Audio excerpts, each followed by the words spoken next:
Hey guys, it's Nicole. Welcome back to another video, and today I'm going to be talking about the top 12 books I plan to get to in 2022.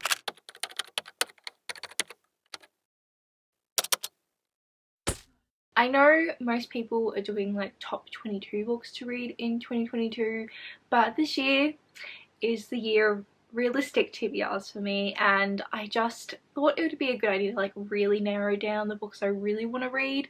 Also, these are all books I don't own, and I kind of wanted to keep it that way, and it just felt a little bit silly to keep adding books I don't own. Or I could have done it half and half, but 12 is a good number. We're gonna go with 12.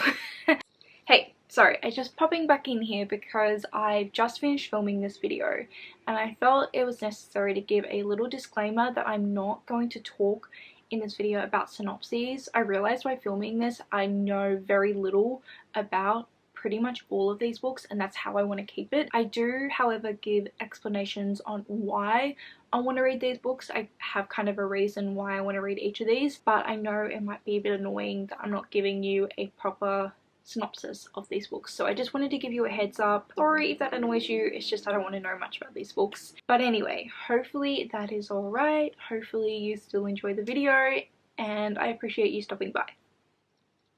Thanks. So these are in no particular order, but I guess they could be split up into categories. The first category is kind of like friends influence. Basically these are just a bunch of books I've heard so many good things from my good friends, and I just really want to read them because I trust their recommendations. And the first of that is The Library of the Unwritten. This is the first book in a trilogy.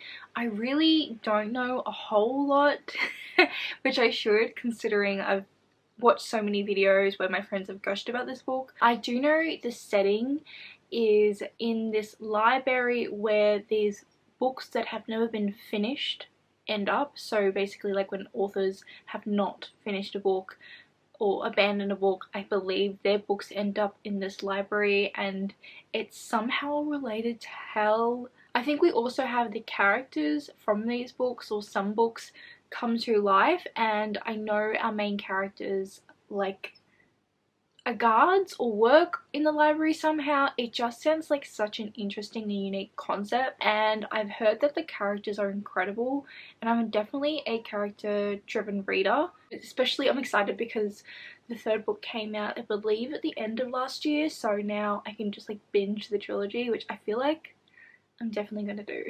This next book, I actually haven't heard the greatest things about this book in particular from my friends, but I know a lot of them love this author's other works. I've just heard incredible things, and that is Joe Abercrombie. That's the author. The book I want to start off by reading of his is The Blade itself. I think that's a good place to start. It seems like the beginning of his story, so I just kind of want to dive in his books that way.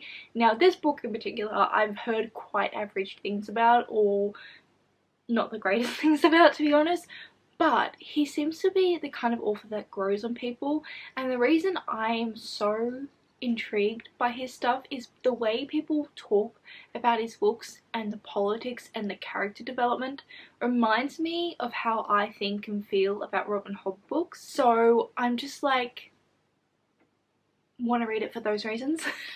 I honestly do not know anything, and I kind of want to keep it that way. I feel like it's military western. Is that like way off, and someone who's read the books is laughing at me right now, because that's probably way off, but that's my impression. I'll find out if I'm incredibly incorrect, or maybe a little bit correct, sometime this year. Another book I really want to read because my friends love is The Mast of Mirrors. This is the first book in another epic fantasy. It's Venetian inspired, which I friggin' love. Like, that's kind of a buzzword to me, I'm not gonna lie. It sounds really interesting with sort of like a mafia family setup, and there's like a heist. There's a lot going on. It sounds really politically driven as well, which I am always obsessed with, so I think I'm gonna love it. And the second book has just come out, so I'm just really excited for this. I've heard incredible things from friends, so I feel like it's gonna be my cup of tea as well. The last book I'm planning to pick up because of my friend's influence is The Daughter of the Moon Goddess. Tammy in particular really loved this, and then Katie and Rue read it, and they also really enjoyed it, so I have really high hopes for this. I don't know much again. It's like a fantasy romance. I think it's YA. I know there's like some sort of epic love triangle, and I just know that a lot of the story is inspired by Chinese mythology, so I'm very keen to learn more about Chinese mythology. And this just sounds like a really magical, wonderful, adventurous story, which is quite lighthearted. Like, that's the impression I've gotten, and I just think it'll be a really good time. Next category is non-fiction. I really want to try and make more of an effort to read non-fiction this year. I love non-fiction, but I do not make the time for it. I think I often forget about non-fiction because I don't really own physical copies of non-fiction, but I like to consume them through audiobooks, so that's how I'm going to like consume these. The first of which is going to be Radium Girls. This book has been on my radar for the longest time. So it follows these women who worked in a factory where they had to use paint to put glow in the dark paint on watches. Now, they were instructed, in order to have like a precise paint job, I guess, to lick the end of the paintbrush, which had radium, and it ended up resulting in these really awful health defects, like to the point where some of them, their jaws fell off. Like, it just had these terrible after effects, and their company tried to hide what happened. And so it's a story of what happened to these women.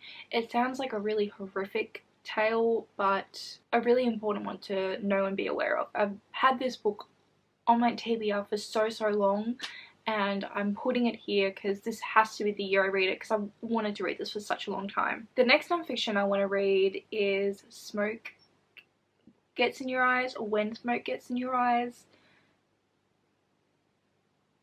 You'll see the proper title on the screen, but this is a little bit of a morbid one. I don't think this would be for a lot of people, but it basically follows a, how do you say it, the crematologist? Yeah, the author of the story is a crematologist, so basically she looks after dead bodies and cares for dead bodies.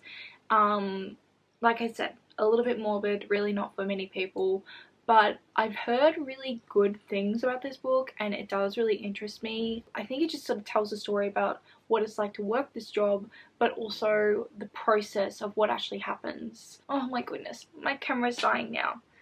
How are you dying? I thought you were fully charged. I swear you take like 2 seconds to die. I will be back.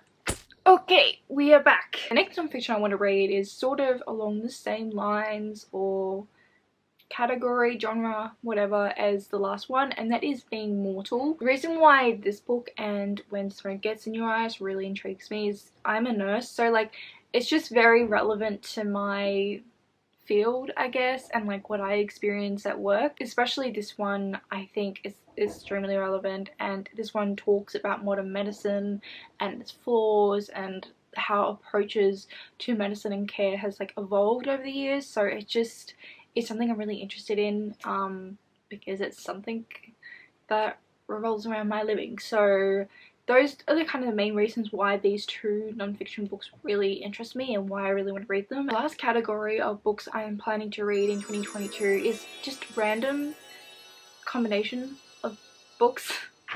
There's no real particular reason. The first of which is Goose Girl.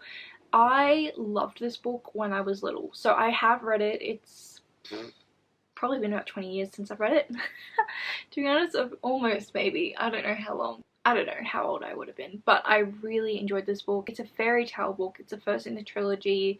It is a retelling of one of the Grimm brothers stories, the one where the princess becomes a goose. I can't remember the title, but I really loved this as a kid, and it's just been a book I've been thinking about recently that I really want to try and make the effort to revisit, so that's why it's here. The next is The Bell Jar. I've always wanted to read this book, and kind of embarrassingly, the main reason I've always wanted to read it is because it's one of the books that Kat from 10 Things I Hate About You reads, and 10 Things I Hate About You is my favourite rom-com. I'm constantly rewatching it. Every time I've watched that movie and seen that scene where Kat's reading it, I'm like, I really need to read that book. But also, it's a book I'm really interested in. From what I know, which is very little, it talks about depression, or like has a main character that has depression, and it deals and discusses a lot about mental health, and I think it's quite philosophical. It just sounds really interesting and is a book I've wanted to read for a really long time. A lot of the books on this list are like books I wanted to read for a really long time, it seems. And the next book on this list also continues that trend, and that is The Midnight's Children. Now, do I know anything about this book? No, but my favorite all-time quote is actually from this book. Where's my little, I don't know where I put it. I'm still organizing my room, but I basically have like this frame, and I have a quote that I've just like printed out on a Word doc that's on this, in this frame, and it's my favorite quote of all time. It's from this book, so I've always wanted to read this book just because of that quote. I do have this idea for a vlog where I want to pick out like beautiful quotes and read those books, and this would be one of the books for that vlog. I don't know if I will get around to doing it. Possibly, maybe, I don't know. But yeah, that's literally the only reason I want to read this book. The next book on this list is called Shamans Crossing. I want to read this because this is by Robin Hobb. It's her other series. I think it's a trilogy. I don't even know. But it's not related to her Realm of the Elderling series, so I haven't really heard anyone talk about this series. But I love her other books so much. I love her writing so much. She's become such a comfort author for me that I do plan to read everything she has written. And I really want to make a start on this series sometime this year. So we follow in this a boy who was always destined to be a soldier because he's the second son of a nobleman. He ends up going to some military academy. I do really love my military academy, so that sounds fun. And then he ends up getting caught in ancient magic and politics of the world. So I don't want to know much. I kind of just want to go into it. But I'm really interested to see what this is and what it's about and how it compares to her other series. And the final book on this list is Throne of the Crescent Moon, another high fantasy series I've had my eye on for quite some time that I do know not too much about. So let's just have a quick look at the Goodreads synopsis. So it's got djinn, it's got ghouls, it's set in a desert sort of setting, which is what originally intrigued me. I love those sort of settings. It sounds like there's a lot going on, a lot of characters. I don't want to know much, but I'm really intrigued by the setting, and hopefully I like it. I also really like the cover. I don't know, it just gives me like a classic fun fantasy time vibe. Hopefully that's what it is. And those are all the books I hope to read in 2022. Please let me know what is at the top of your TBR. Let me know if there's anything I should add to like future TBRs. And I really hope you're enjoying whatever you're currently reading. And I hope to see you next time. Bye!